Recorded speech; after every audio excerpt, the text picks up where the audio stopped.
On my father's funeral day, my brother mocked me in front of everyone saying, "You were always the weak one." Dad said it himself.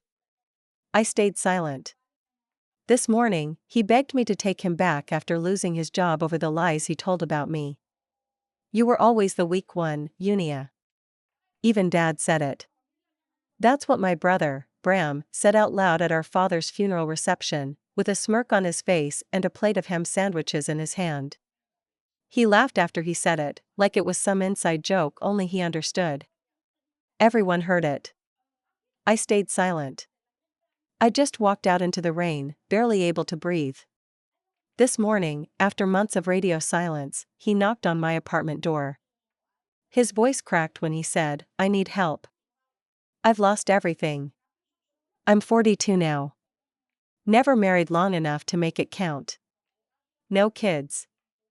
I live in a modest walk-up in the Jamaica Plain neighborhood of Boston, where I've worked freelance in graphic design for the past 15 years.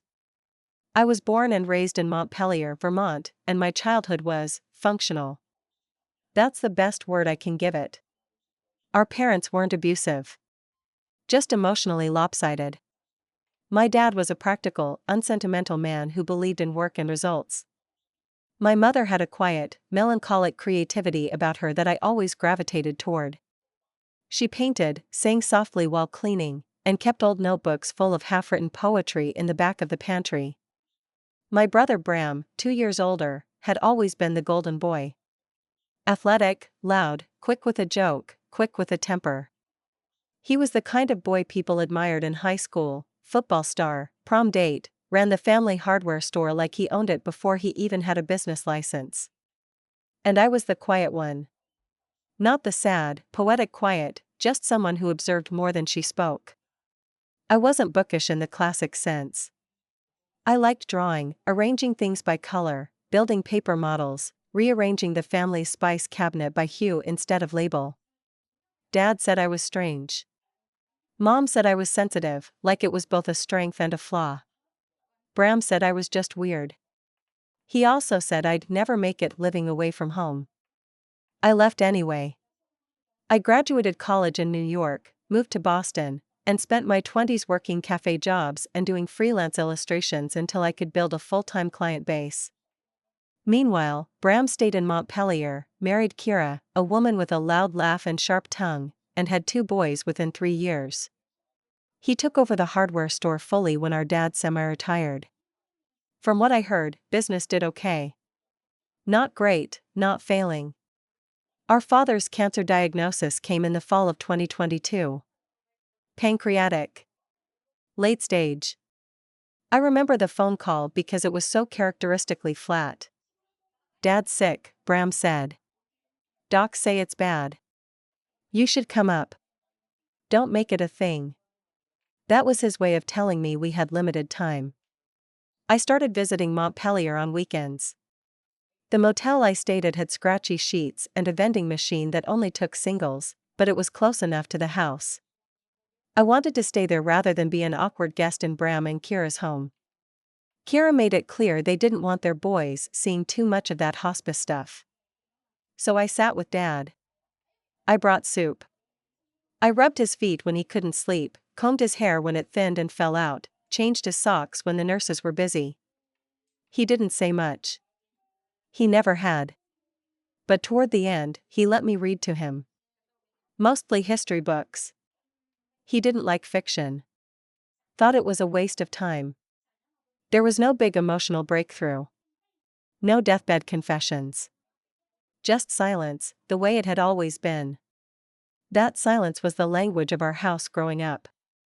When he passed in March last year, it was a cold, brittle day. The kind of March day in Vermont that feels like winter doesn't want to leave. The funeral was simple. Old friends from town showed up. People from the store. Distant cousins. I wore my mother's blue scarf. The one she knit in college. Bram wore a tailored suit and shook hands like he was running for mayor. Then came the reception. And the line that lodged itself in my memory like glass and skin. "You were always the weak one." Even Dad said it. People looked away. Some glanced at me, unsure of what to do. I didn't say a word. I just stood up, nodded, and walked out the door. I took my rental car to the motel, packed my bag, and drove back to Boston that same night. I didn't speak to Bram for 3 months. Kira emailed me first. The tone was polite, almost professional. She said the store was undergoing some challenges, and Bram had mentioned I might be able to help with their marketing, seeing as I had a background in that sort of thing. I didn't respond. A week later, Bram sent a message. It was forced. Like he'd written it while grinding his teeth. Hey. Store's rough. Could use some of your branding magic. Just a quick consult. For Dad's memory. I left it unread. Then, rumors started circling. A friend from Montpelier messaged me saying Bram had been telling people I'd once tried to revamp the store site and crashed their database. That I'd messed up customer records. That I'd cost them money. It wasn't true. I had never touched their systems.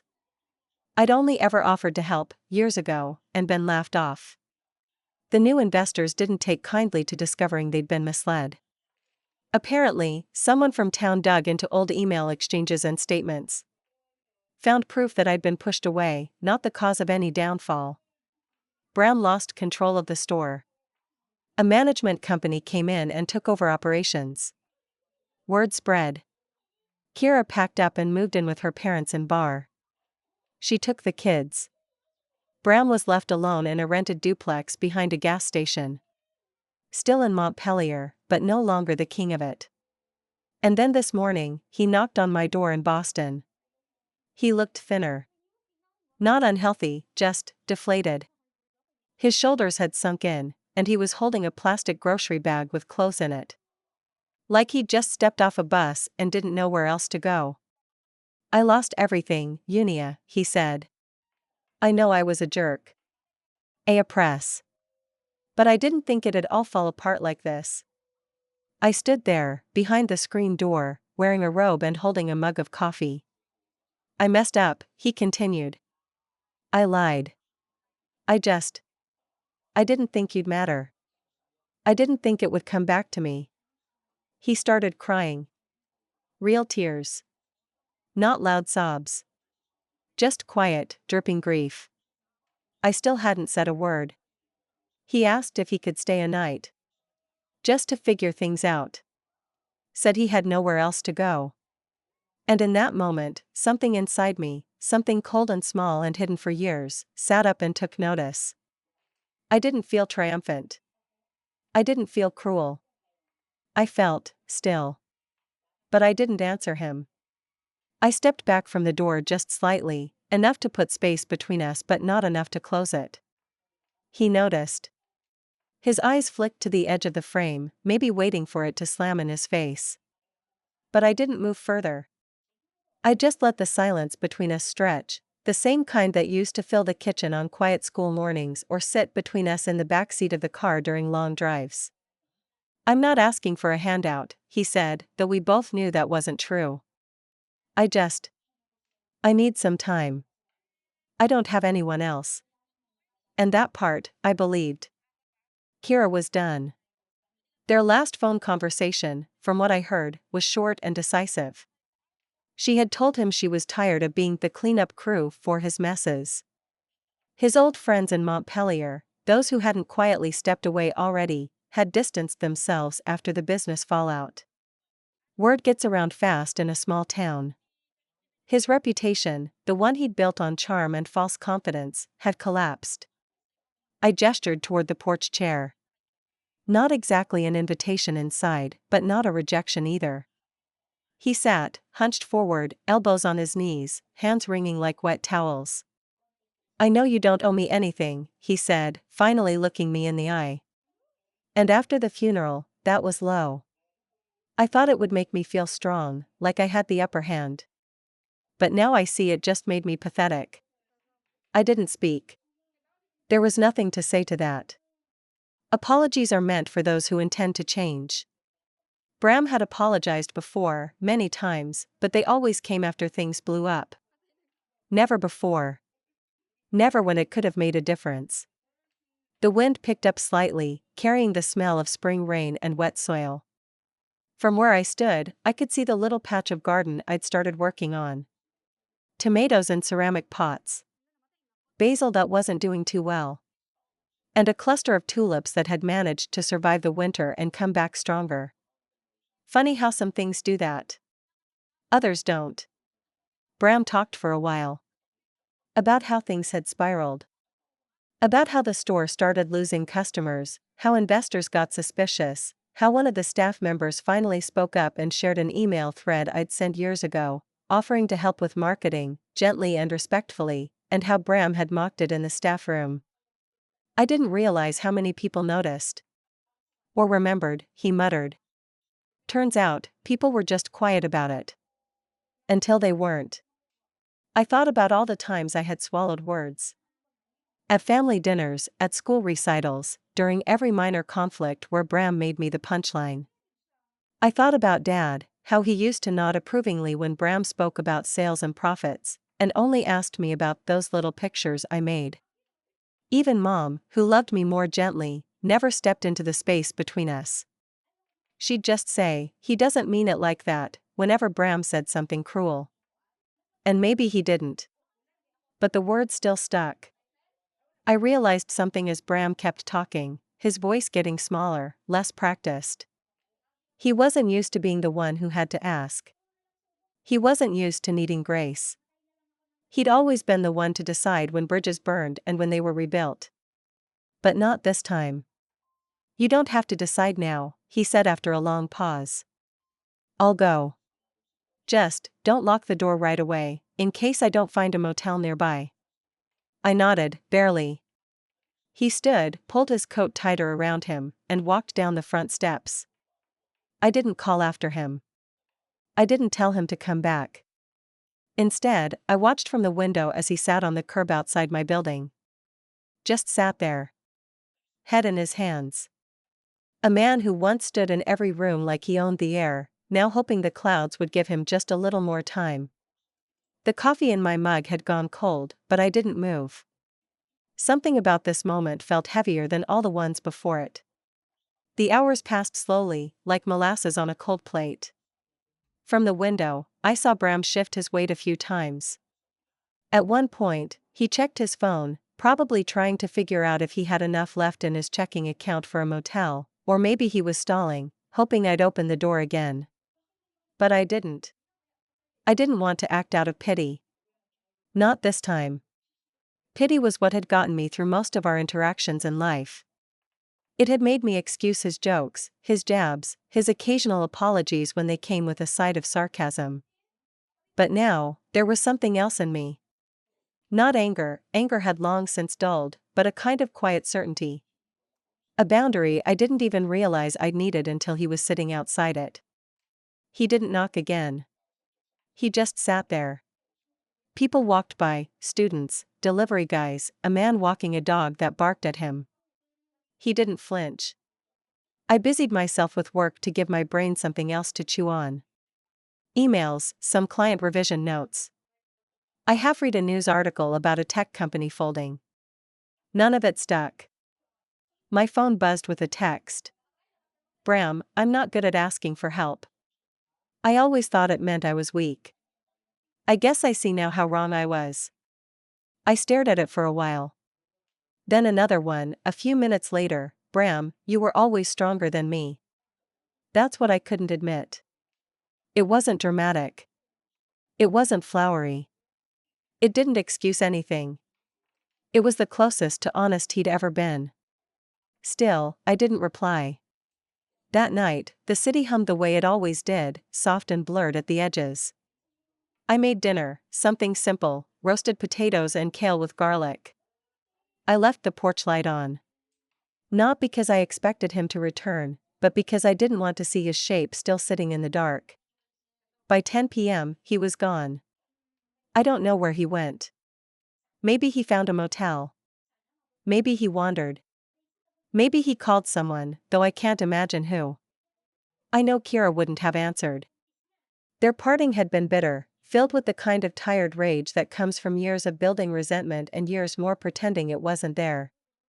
What struck me most about all of this wasn't just that Bram was unraveling. It was that he'd finally admitted it. He had built himself up for decades on an image of being the competent one, the strong one, the son who could do no wrong. I knew better, of course, but even I had started to believe the version of him he performed for others. And now it had cracked. I thought back to our childhood. To the times Bram had taken credit for things I'd done, like the time I repainted the back fence and he claimed it for chore money, or how I'd helped Mom design a seasonal window display for the store and he said he'd supervised. I let it happen because arguing always made things worse.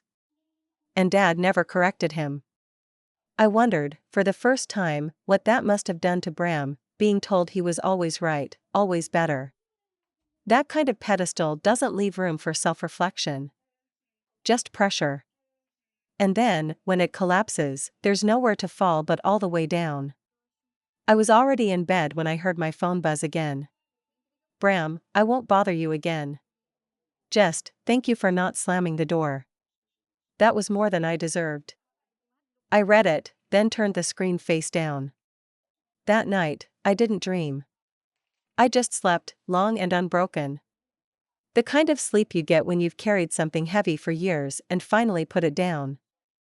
The next morning, his grocery bag was on the porch bench, untouched.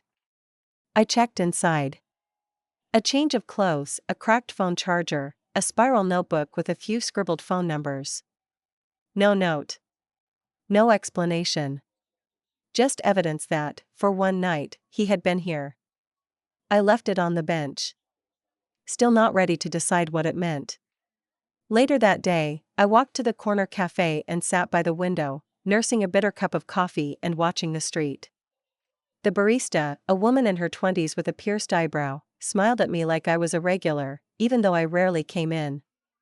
Something about the familiarity in her expression made me feel visible. It had taken me decades to feel that way. A man walked in wearing a coat that looked almost like Bram's. My chest tightened for a second. But it wasn't him. Bram's presence still lingered, not just in my apartment's entryway or on my porch, but somewhere quieter, deeper. The version of him that had haunted my decisions, my doubts, my silences. That version had been louder than any shout. But now, it had started to fade. Not gone. Not forgiven. Just, quieter. I took another sip of coffee and looked back down at my sketchpad. I'd started drawing again. Not for clients, not for money, just for me. It had been years since I'd done that. Outside, the wind picked up again. And I waited, not for him, but for whatever came next. The days passed. I didn't hear from Bram again. He didn't call, didn't text, didn't knock. The grocery bag stayed on the porch for 3 days before I brought it inside. It rained the second night, and I couldn't help but feel strange about his things sitting there, soaked, like a ghost of him clinging to the wooden bench. I washed the clothes and folded them into a clean tote bag, then tucked it behind the coat closet. I didn't have a plan for what to do with it. Maybe I thought he'd come back eventually. Or maybe I was just delaying making a decision. A habit I had picked up in childhood: wait long enough, and someone else will choose for you. But this time, there was no one else. A week later, I got an email. Not from Bram, but from a woman named Lorraine, someone I vaguely remembered from Montpelier. She used to work at the hardware store part-time when we were teenagers. She was a few years older than me, quiet, observant, never involved in drama but never entirely apart from it either. Her email was short: "Hi Unia, I know this is strange. I just thought you should know Bram's been staying at a friend's place on the edge of town. He's not doing well, but he's not drinking or spiraling, if that's what you're wondering.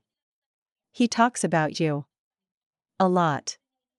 In ways I never thought I'd hear from him. Just, thought you should know." Lorraine. I read it twice, then again later that evening. I couldn't tell if I felt relief or discomfort. Maybe both. That week, I buried myself in work again. I had a new client, a small local bookstore that wanted a logo redesign. I loved the owner, Marta, a woman in her 60s with wild hair and a tendency to recommend the perfect book without being asked. We chatted over coffee about fonts and color schemes, and when I left, she pressed a paperback into my hands without explanation. "Trust me," she said. "You'll see yourself in it." It was a novel about sisters. Estranged ones. I hadn't even mentioned Bram. That night, I lay in bed with the book open on my chest, pages gently fanned out. I didn't cry. I wasn't angry. But I felt something shift. That uncomfortable recognition when a story touches a nerve you didn't know was raw. I wasn't sure what I owed Bram. Not after everything. But I was beginning to ask myself a more complicated question: what do we owe ourselves when the people who hurt us finally break? Do we protect our peace? Do we open the door, even halfway? Do we let them sit on the curb again? Or do we watch them from the window and let the past burn itself out? I didn't have an answer. Not yet. A few days later, I was cleaning the kitchen when my phone buzzed again. Another text, this time from a number I didn't recognize at first. "Unknown, got a job at the lumber yard in Berlin. Just part-time. Keeps me busy. Figured you'd want to know I'm not couch surfing anymore." Then, a second one, "Unknown, I think about what I said every day. I wish I could take it back. But I know that's not how life works." It took me a full 10 minutes to type a single line back. "Me, thanks for the update. I'm glad you're finding your footing." That was it. No invitation. No offer to talk more. But not silence either. Just a line in the sand. He replied a few hours later, "Bram, let me know if you ever want that coffee. No pressure. Just, when you're ready." I didn't respond. Not because I was ignoring him, but because I truly didn't know what I wanted yet. The idea of seeing him again stirred something complicated in my chest. A strange mix of dread and curiosity. Could someone like Bram change? Could I? Maybe that wasn't even the right question. Maybe it wasn't about whether people could change, but whether they were willing to sit with the parts of themselves they spent their whole lives avoiding. The shame. The regret. The weakness they always pinned on someone else, on people like me. That week, I went for long walks around Jamaica Pond. I let the air fill my lungs, let the sun rest on my face when it came out from behind the clouds. I watched the geese glide across the water in crooked formations. I noticed the people around me, joggers, strollers, older couples talking with soft hands and half smiles. Life had gone on, as it always does. I hadn't told anyone else about Bram. Not yet. Not even my closest friend, Maris, who always called on Wednesdays to recap her dating misadventures and ask me for design help on her Etsy shop. I wasn't ready to say it out loud. Like naming it would somehow turn it into a decision I had to make. One night, after a long day of work and too much leftover pasta, I took out the old photo album Mom had kept in the attic before she died. I had rescued it from the house after Dad passed. It had been water damaged, the pages swollen and stuck together in places. But some pictures were intact. One in particular stopped me. It was from a 4th of July cookout, maybe 1989 or 90. Bram and I were sitting on the front steps, barefoot, holding popsicles. He was grinning, mouth stained red. I was laughing, head tilted back. We must have been 7 and 9. And for a split second in time, it looked like we liked each other. It wasn't that I forgot that moment existed, it's that I forgot it could. That we hadn't always been like this. That there were once summers when we stayed up late catching fireflies, or argued about who could jump farther in the yard, or made up games with bottle caps and pine cones and called them treasure. Before things hardened. Before roles were assigned. Before someone became strong, and the other, weak. I traced my fingers over the photo's edge, still unsure what I wanted to do with that memory. Frame it? Toss it? Leave it buried like the rest? Instead, I slid it back into the album, closed it carefully, and returned it to the shelf. 2 months later, I saw Bram again. Not because I reached out, but because I ran into him. A complete accident. It was early June, and I was back in Montpelier for a quick visit to settle some paperwork involving the house. My father had never finalized certain transfers, and I'd been dragging my feet on it. A small part of me hadn't wanted to walk through that front door again. But that's where I found myself. Back on Chestnut Street. Back in the house where the kitchen tiles still bore the scuff marks of our childhood sneakers. Where the scent of old wood and dust carried with it the echoes of quiet dinners and passive-aggressive silences. I parked across the street and stepped out, thinking about which lawyer I still needed to call when I heard a voice. Unia? I turned, and there he was. Bram. Carrying a bag of groceries, walking out of a tiny corner market I didn't remember existing. He looked different. Less bulked up. Less styled. More grounded. Like someone who had come back to Earth after floating too long on a balloon of his own making. We both stood frozen for a beat. Then he walked toward me, slowly. I didn't know you were in town, he said. I shrugged. Didn't plan to be. Just business stuff. He nodded. I heard the house finally cleared probate. Yeah. It did. There was a beat of silence, but it wasn't sharp. Just hesitant. Still living in Boston? He asked. Yeah. You look good. I gave him a tight smile. So do you. Healthier. I stopped trying to be someone I'm not. That caught me off guard more than it should have. I studied his face. There was something new in it. Not guilt. Not shame. Acceptance, maybe. Or tiredness. The kind that comes when a person finally stops running from their own reflection. You working?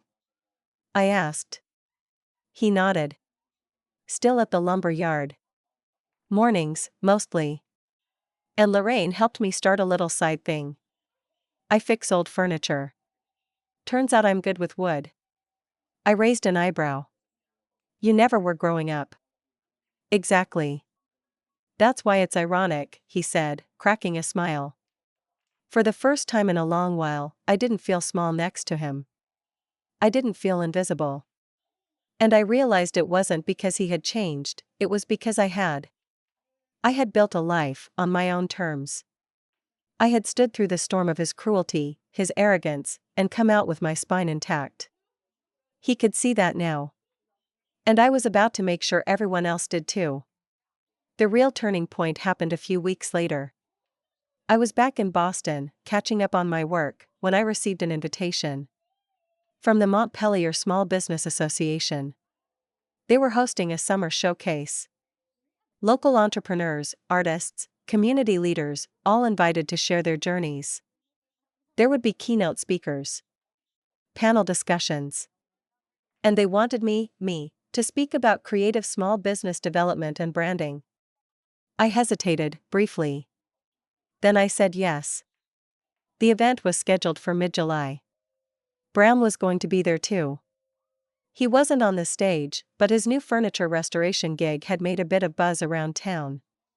Lorraine had convinced him to rent a small booth, showcase a few pieces. He was part of the vendor circuit now. The day of the event, I wore a navy blue blouse and white slacks. Simple. Clean. Confident. The kind of outfit Mom would have complimented under her breath. I took the stage after a few warm-up talks. The room was packed, faces from the past, new business owners, even old teachers. I spoke clearly. I talked about finding your voice in a world that often tells you what you should be. About creating space when others try to silence you. About how rejection, even from family, can sometimes lead you to your greatest clarity. I didn't name names. But I didn't have to. Bram was there, standing at the back. Arms crossed. Head bowed slightly. Listening. After the applause died down, people came up to me, asking for advice, shaking my hand, thanking me for being honest. And for the first time, my name carried weight in Montpelier. Not Bram's little sister. Not the artsy one. Just Unia. I made sure to stop by Bram's booth near the end of the event. He looked up as I approached, startled but trying not to show it. "Hey," he said. "You slaughtered it up there." "Thanks," I replied. I glanced at his display. The woodwork was actually beautiful. Carefully sanded, elegantly simple. "This yours?" "Every bit," he said. "No shortcuts this time." "Good. That's how it should be." He nodded slowly. Then reached down, picked up a small wooden box and held it out. "I made this a while ago." "No reason. Just felt like carving something for someone." I took it. Opened the lid. Inside was a small inlay, a tulip carved from two-toned maple. "I remember those," he said. "From Mom's garden." The gesture was unexpected. Not forgiveness. But a thread. A quiet way of saying, I know I can't undo what I did. But I see it now. And that was enough. I didn't keep the box. Not exactly. I left it at the event's silent auction table with a note, donated by local craftsmen. Proceeds to the Montpelier Women's Resource Fund. It sold for $200. Later, I heard it ended up on the mayor's desk. Bram never asked about it. But he knew. He knew I had taken his apology and turned it into something bigger than both of us. Something good. Something public. He knew I'd gotten the last word, not through cruelty, not through humiliation, but through grace. That was the satisfying part. He'd tried to ruin me with lies. But in the end, I told the truth. And people listened.